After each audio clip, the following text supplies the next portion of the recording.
Here, Ada. I wish I could give you this, but I can't. What's going on, everyone? It's the Niskel. Welcome back to Resident Evil 2. In the last episode, we had a confrontation with William Birkin, and Ada got hit in the crossfire, so she won't be joining us for this part of the adventure. Now, if those of you have watched my Resident Evil 0 Let's Play, or have played it yourself, you'll recognize this particular area. This is the exact same spot as in Resident Evil 0. You can actually use the cutscenes and the different pieces of dialogue to piece it together to see that these are the exact same spots. And if you're going by the official timeline of events, Resident Evil 0 took place a day before this game. And this place is really dark. Oh, it's missing a breaker? Oh, it's missing the entire fuse. Okay. Gotta find that. That's very important for a secret lab like this. I guess you wouldn't call it secret, but this must be where Birkin was doing his experiments. And I guess you couldn't call it secret because people found him and shot him full of bullets. Let's see, what could possibly be around here? Seems we're in the west area. Of course, no power, can't put up the shutter. Fun. Well, maybe Leon could just, stick his fingers under the door and just lift it up.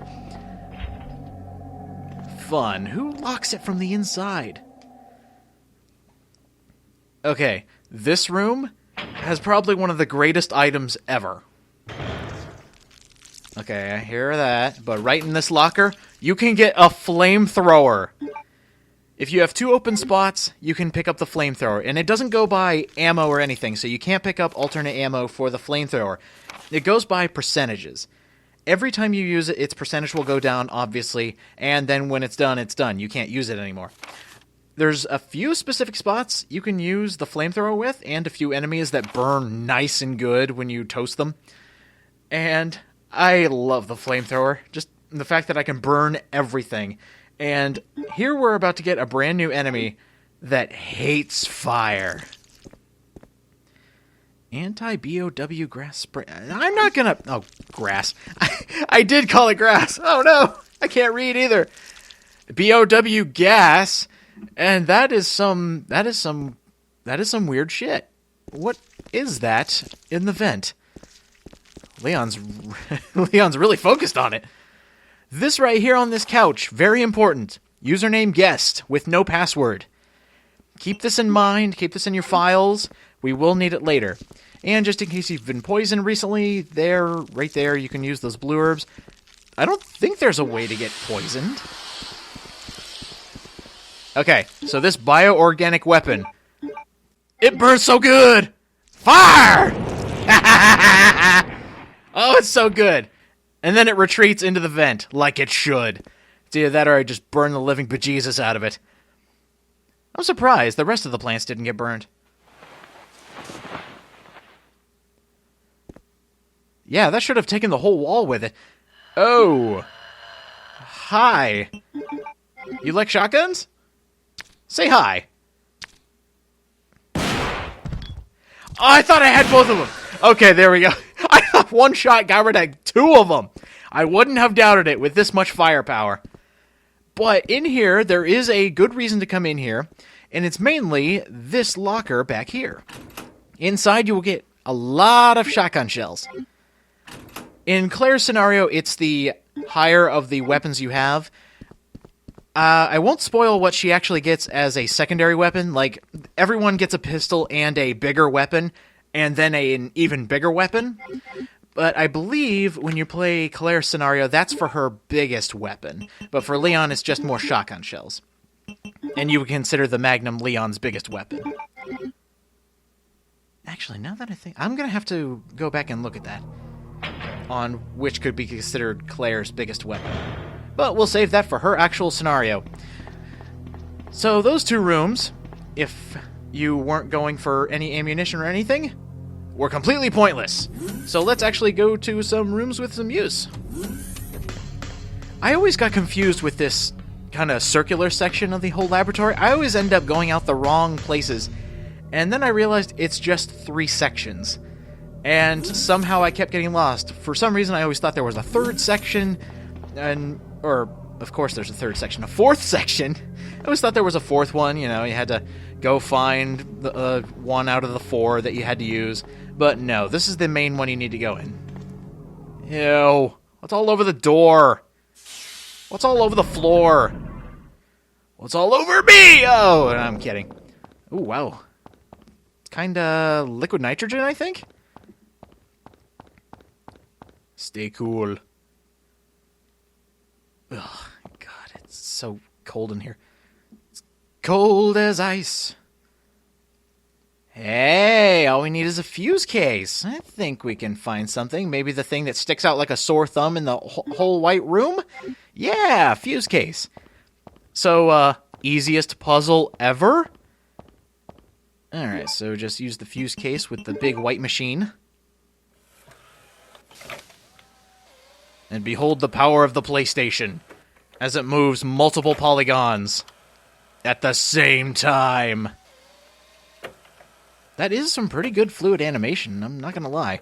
While most of the characters are, jittering around, I mean, not as bad as Metal Gear Solid, but this one, they at least move a little bit. That was actually some pretty good animation. Congrats. Actually, now that I think about it, Resident Evil games have always been on kind of the cutting edge of graphical capabilities. Like, I'm not saying Resident Evil 5 or 6 are masterpieces, but damn do they look good. I don't know what Capcom does, but any engine they get for graphics, they work with it and they make it look nice. And then you go back to the PlayStation and compare it to today's graphics, and yeah, it's pretty not so good. And then there's the Game Boy Resident Evil, which is, yeah, that one was a failure.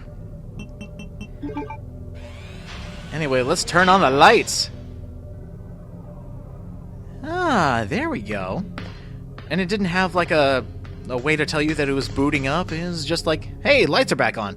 It's like flipping a switch. Let's go check on Ada real quick. Just to see how she's doing. Hey! What are you doing here? I didn't ask for any zombies while checking on Ada.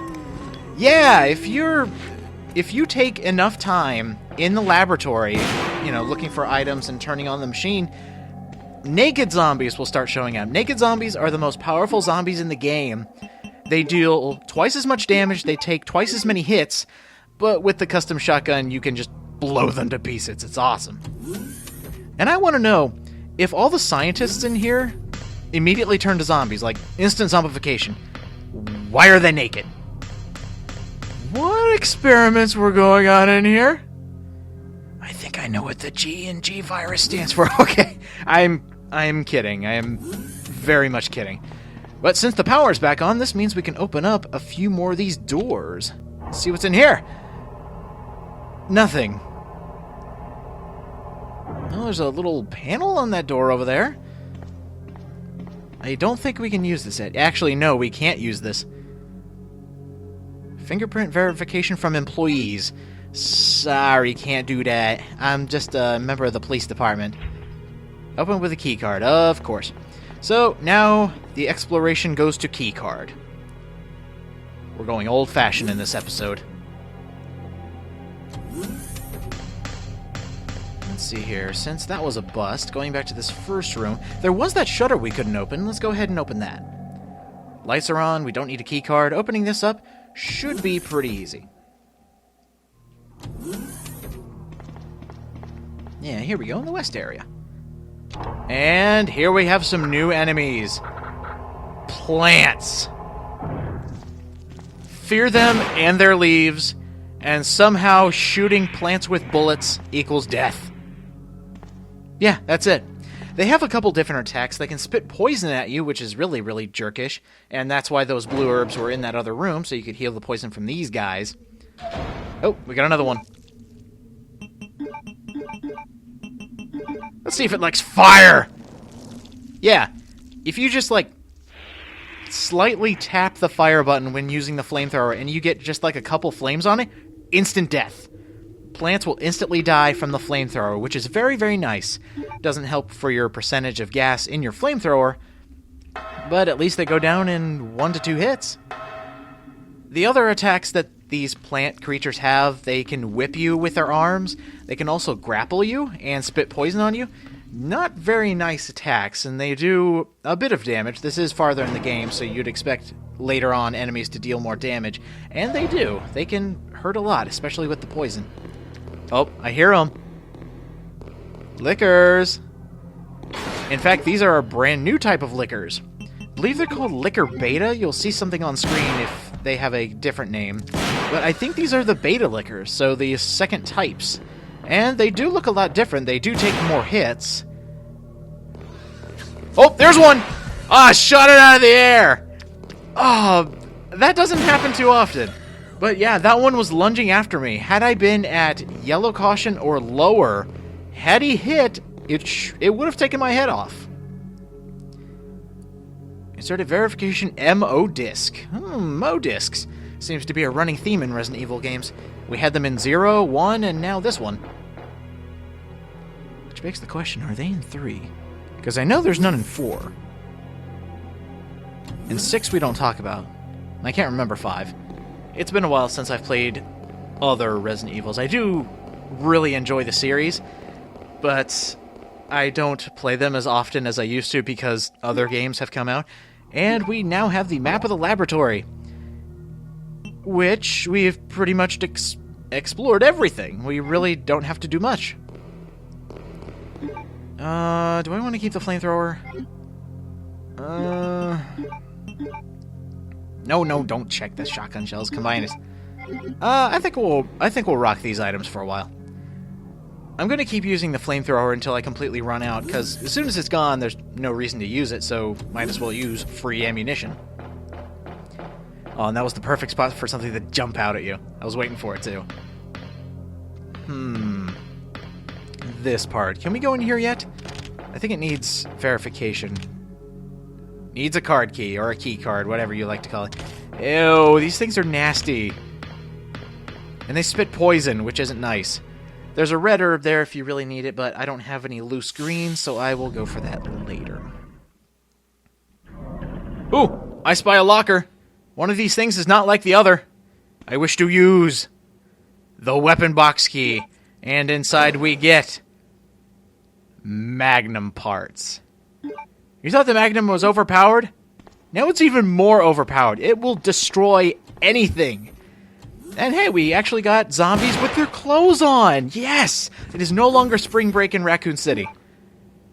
And did that guy open the door? He did! He has enough AI to open the automatic door! Yeah! Burn the zombies to death. If this was Resident Evil 1 logic, they'd be coming back as Crimson Heads. We don't need that, and I don't need you hugging me. I don't like zombie hugs. There we go, one more, and I spy that shiny there.